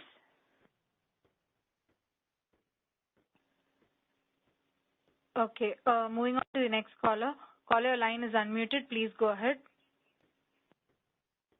Hi, this is Chris Devin with Customized Energy Solutions. Can you hear me? Chris. Hey, James. Just kind of curious about this being thrown in here in the CPM initiative, or CPE initiative, I should say. Is there really any linkage to the CPE thing specifically, or related to these RAM enhancements, or is this just coming up at a time when it's convenient to put in here as well? There is a small linkage, but it's more of the timing is more effective, because we were looking at incorporating this as part of the RA enhancements. But since we are looking at CPE obligations, the allocation of flexible ramp at the end of the year to a CPE obligation it kind of bodes better to go to metered demand. Okay. Yeah, thanks for that. It just seems to me like this is kind of shoehorned in here to this other initiative, and it really wasn't communicated very well that part was going to be added in here. So just some feedback maybe for like the stakeholder affairs group or management to maybe think about trying to communicate these things a little bit better, because I actually was just reading through the proposal and then it kind of came out of nowhere that this was being considered. So, that might be a little bit more helpful for folks that want to be, staying on top of these things, because it was pretty unclear there was going to be anything related to RAIM in this initiative. So I'll leave it at that. Thanks, James. Hope you have a good one. Thank you, Chris. You too. Okay, looks like Noah's in the queue. Yes. Caller, please go ahead. Your line is unmuted. Hi, this is Noah Tong from Middle River Power. Just following up on what kind of Chris was saying. Did you mention that it was supposed to be part of resource adequacy enhancements? Yeah, we were looking at one point of adding it to a portion of resource adequacy enhancements. Can you talk through why it wasn't? If resource adequacy enhancements was, I think, go live with 2023, something like that? I can answer that. Go ahead, Bridget. Yeah, so because phase 2 of RA enhancements is so closely tied to DAME, and with DAME getting pushed out from the board this year into next year and implementation out to 2023, the RAIM settlements enhancements were sort of a business unit request that's been asked of policy for a while, and we've been trying to find the right vehicle to stakeholder these changes. And so because CPE is moving to the board and implemented sooner, we thought this would be the right vehicle to discuss with stakeholders. The link between this and the CPE was that there was a discussion of whether the CPE would be receiving year-end allocation of the excess RAIM charges, which then sparked the reminder that we had discussed internally getting rid of that process and moving it to a monthly construct. And so it just was sort of a, we put it in this initiative because, again, it's going to the board sooner, and there's a potential we could be getting RAIM if we get UCAP, and so it didn't really make sense to hold off until 2023 just if the whole thing was retiring a year later. So we felt that because it has a sooner implementation date, the effectiveness of these changes would be longer lasting if RAIM is retiring in 2024 potentially.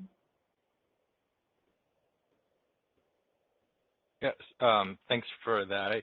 I guess it similar to Chris, this is kind of came out of nowhere, given that RAIM not RAIM enhancements, but RA enhancements launched in like 2019, and that this was really nowhere within that scope, either aside from getting rid of RAIM altogether when the ISO's UCAP gets adopted or whatnot. And I wanted to probe a little bit deeper on sort of the idea that portfolios of resources or resources are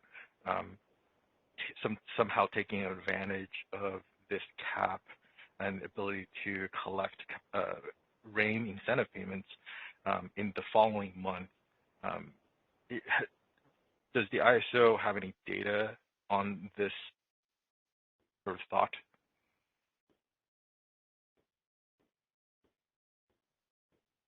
So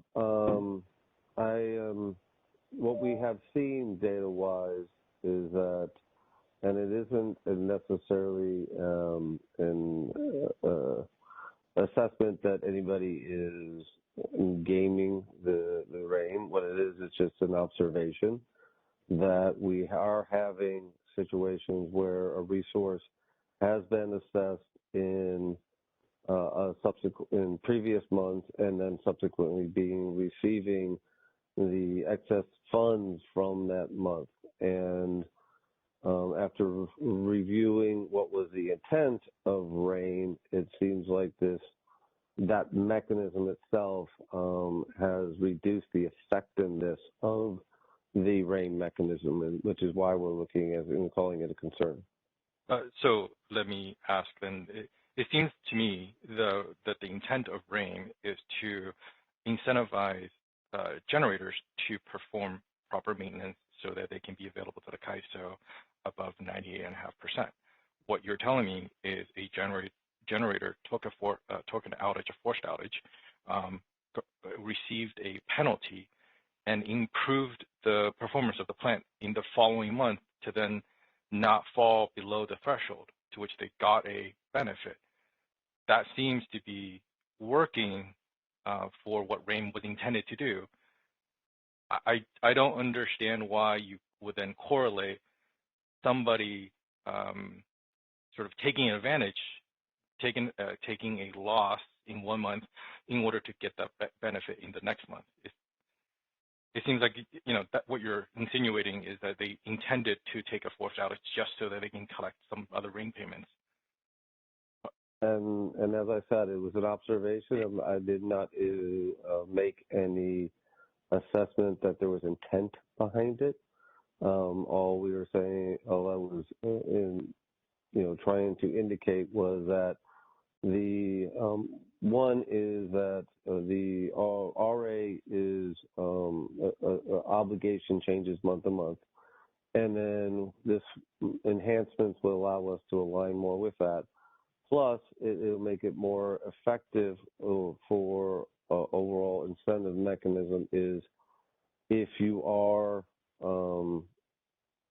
short in a particular month, or if you are long, I won't say long, you are above that 98.5%, that you are allocated the costs that were collected during that month.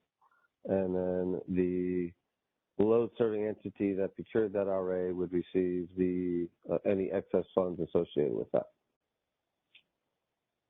Then if that's the case, then I think you would need to readjust the thresholds to a monthly basis, rather than I think the original intent was looking at it on a more of an annual scale.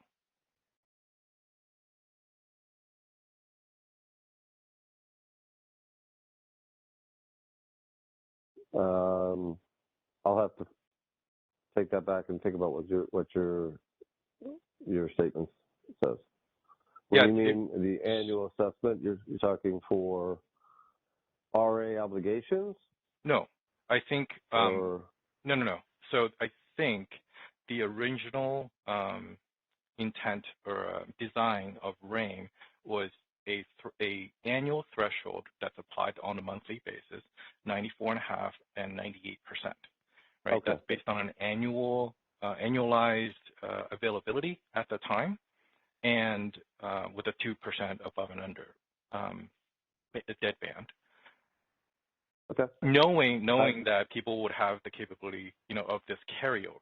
But now, if you're not going to carry over, you might need to reassess on a monthly basis what the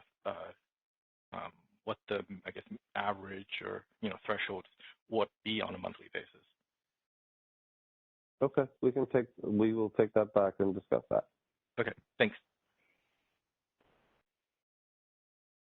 And thank you for your clarification. I missed it. I'm sorry, go ahead, please. I do not see any further callers in the queue as of now. That was a chat. Let me read that first, James. From Dave Clark. Yeah. If market participants with tours are excluded from receiving excess RAIN funds, are they also exempt from RAIN charges? So before introducing this, I went back and reviewed the generators that received RA and received the RAIN, and I did not see any of the capacity associated with the RA. It would be generic only that could be associated with resources with transmission ownership rights or ETC contracts.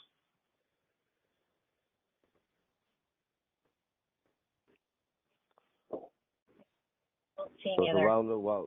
it's a roundabout way to say that they are exempt because they're not being procured for generic that I can see. Hopefully that answers your question. Josh is back in. Yeah, go ahead. Sure. Go ahead, Caller, please go ahead. Your line is unmuted. Yeah, sorry about that. I accidentally lowered my hand when I wanted to keep it up. Just in relation to the monthly carryover, as I previously said just now, PG&E has been supportive of not having the monthly carryover since RSI first introduced this. So I wanted to give some clarification from that time frame for some of the other participants who may not have been involved. One of the arguments we had then was that the RAIN costs are not just incentive for resources to do maintenance and provide availability, they're also time critical aspects. So if you have a month where 50% of your RA fleet fails to provide the capacity that's necessary and all get RAIN charges, that money is indicative of an impact created in that month. It doesn't reflect any benefits or impacts in additional months and other months. It's only specific to the month in which the RAIN charges occurred. So if in that month no generator was able to receive a benefit because they didn't, perform well enough, then the entire burden of those costs in that month would have been borne by load serving entities who would have had to pay the CPM charges to get the replacement power when the RA fleet didn't show up. So the argument we made back in 2015, 2016 against the rollover was that was exactly the intent, was that if a generator fails to provide what it's supposed to in that month, it creates a burden in that month. So we were fighting against the rollover because what could happen is, let's say 50% of the generators fail in month one. No allocations are paid, oversupply allocations are paid out because no one qualified. In the next month, all those generators provided 100% and no one underperformed. In that case, the entirety of the previous month's costs, as reflected by the RAIN charges, would have been moved into the month two and paid back to those same generators as a premium, reducing their incentive in month one to have been available to begin with. And the costs of their behavior in month one for not having been available, for not having been online and bidding in as they were required to, were borne by load. So I just want to put that out there. I know Brian and Noah have raised the concerns about why this carryover doesn't quite work beyond the neutrality processes. That's the way we saw it in 2015, 2016. And this is why I'm actually really glad that, James, you're bringing this up and taking away that rollover, because I don't think it really aligns to cost causation. But thank you. Thank you, Josh, for your comments. Thank you, Josh. Yeah, I don't see any other hands raised. Let me just check our panelist window here. All right. Talk about benefits, James? Yep, and I'm going to speak to the benefits from the way that I have seen it, because obviously there's been some discussions here. The monthly rollover ensures that the resettlement issues that necessitated our April 10, 2020 waiver filing does not reoccur. Allocating excess funds based upon meter demand will simplify the calculation and align it month to month. And it will address the burdens of the ISO reserve account for ensuring that RAIN, settlement charges, and credits all take place within the same month, and the ISO does not have to draw upon reserve account to cover the cost between the subsequent months. Next slide.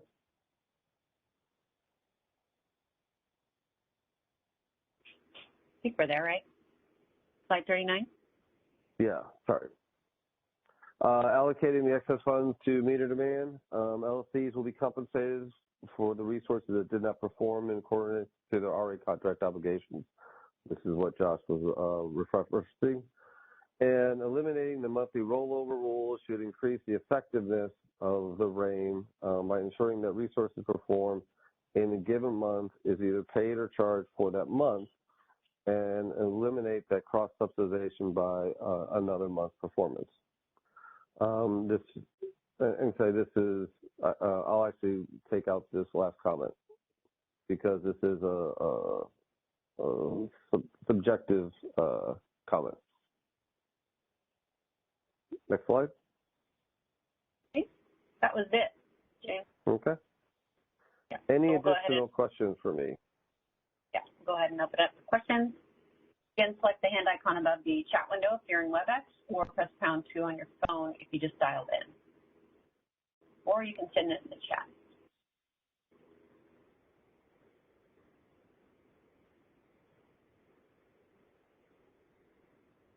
I don't know if any of the panelists have any comments or see anybody with their hand raised.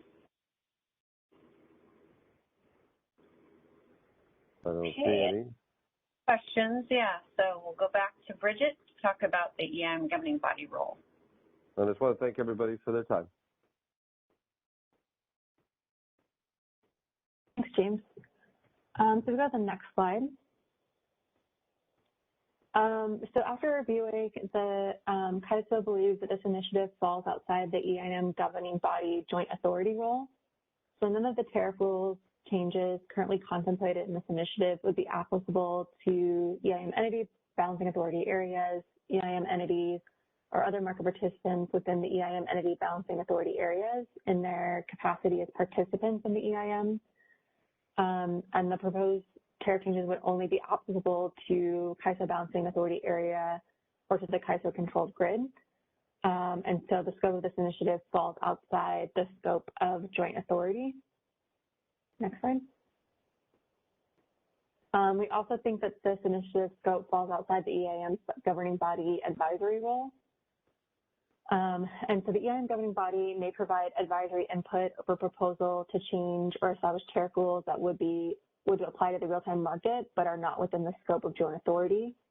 And so because the scope of this initiative has to do with RA showings and RA incentive mechanisms that don't have any impact on the operation of the real-time market, we think that this initiative falls outside the EIM governing body's advisory role. And so stakeholders are encouraged to submit a response to the EIM classification of this initiative in their written comments, particularly if we have questions or concerns about our designation of the EIM governing body's role. So right now, we think this is only a CAISO Board of Governors decisional item. So with that, I will stop for questions on EIM, as well as any other remaining questions on anything else we've covered today before we wrap up. Sure. And it looks like Brian's back in queue. Your line has been unmuted. Please go ahead. Yeah, thank you, Bridget. Christina, this is Brian Thaker with Middle River Power. Bridget, can you talk a little bit? Is there an interaction between this initiative and I know we don't have it as an official thing yet, but both IOUs as well as the CAISO supported a fast-track implementation or initiative, stakeholder process, rulemaking process within the RA proceeding, the implementation track of that proceeding on CPE issues. Is there an interaction between this initiative and that, and can you talk about how that interaction will play out? So you're asking about any system changes that come out of the new Cpuc ruling and this initiative. What are the linkages? Is that the question? Yes. What are the interactions between the right? Exactly, Bridget. Thank you. Okay. Great. So we definitely hope that this stakeholder process can capture any of the changes that might necessitate changes of the CAISO from that proceeding, which is one of the reasons why the CAISO has asked for an expedited ruling to try to make sure that what we take to our board in March matches any changes that might be coming out of the CPUC. We've also been sort of meeting offline with the CPE and the commission staff just to kind of talk more about the order and kind of speculating where we think, you know, the gaps are and where we might think that proceeding will lead us. And so the CAISO has been trying in our proposal currently, we've been trying to identify like areas of flexibility where if the commission ruled a different way, these processes would still work. And so I think that's kind of why we tried to outline where we think this could work however the commission goes, and identify areas where if stakeholders want to go this way, the commission might need to change the order this way, but that needs to happen in their process. So for instance, I think the way that the CPE is designated in the tariff, how the credits are treated, and the general principle of cost allocation, I think that's pretty clear, and I don't see it changing much with this new order. I think kind of the areas of greatest uncertainty or where we might see subsequent changes is around the higher procurement framework, around the self-shown resources, and the need to transfer back the obligation to the LSEs if parties want those entities to carry the backstop risk. And so I think right now the tariff is flexible enough that if the commission decided to make that change, it would be workable. And if they elected not to, then stakeholders would know kind of the ramifications of that decision. So in our minds, we think the changes you might see that affect the CAISO are kind of limited. And we've designed our proposal kind of with those contingencies in mind, where I think we, you know, should have a pretty robust set of tariff changes to take to the board in March that are going to be accommodating to the original CPUC order, and then hopefully also flexible enough to accommodate any changes that come out of the decision this next year. Okay, thank you. I appreciate that. I mean, the ISO's got a fairly well-defined scope to its initiative. We don't yet know what the PUC is going to go, so I think that flexibility may be the right word as this goes forward. Thank you, Bridget. Mm-hmm. Right, any other questions? I don't know if there are any final comments from the panelists as well, or speakers.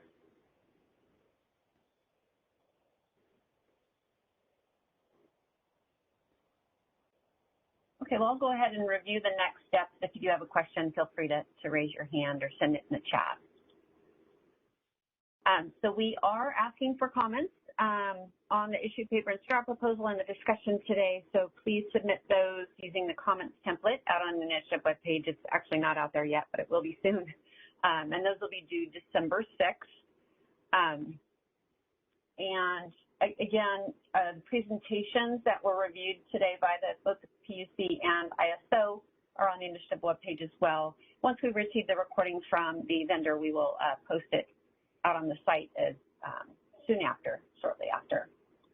And then just one thing on a side note, just wanted to mention that the ISO last week, we published a new blog on it was written by Mark Rossletter, who is the Senior Vice President and Chief Operating Officer here at the ISO. It's regarding the relaunch of the Extended Day Ahead Market Initiative. He talks about expected benefits and our commitment to conduct a transparent stakeholder process. And so just wanted to mention that that is out on our website. And I did provide links here on the slide, so you can access it there. So any other comments or questions before we wrap it up? It looks like there is a question in the chat, Christina. If you see that, okay, we did receive a question from Noah Tong. Can we delay comment due date because of Thanksgiving week? Bridget or someone else from the team? Yeah, I can answer that. Yeah. So while I definitely recognize that the Thanksgiving holiday kind of throws a wrench in things, unfortunately, there is literally no additional time in the schedule to get to a March board. And so as much as possible, if folks could get comments in and around the 6th, and, we could offer 1 or 2 days, leave the comment to open an extra day or 2. We can't go much beyond that and make a March board just with all of the internal and external timelines we have to meet in terms of publishing papers, commenting periods, number of papers we have to get through. So, I think if parties need like 1 or 2 days, we can still accept those comments, but beyond that, it becomes really impossible to keep a schedule and keep a October implementation.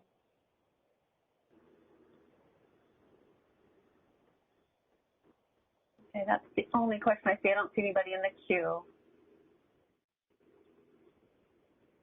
Okay, well, thank you all for participating in the call today, and also thank you to CPUC for presenting. Really appreciate it, and hope you enjoy your the holiday, and hopefully you get some time off and rest with your family. Thank you, everyone. That concludes our conference. Thank you for using Event Services. You may now disconnect.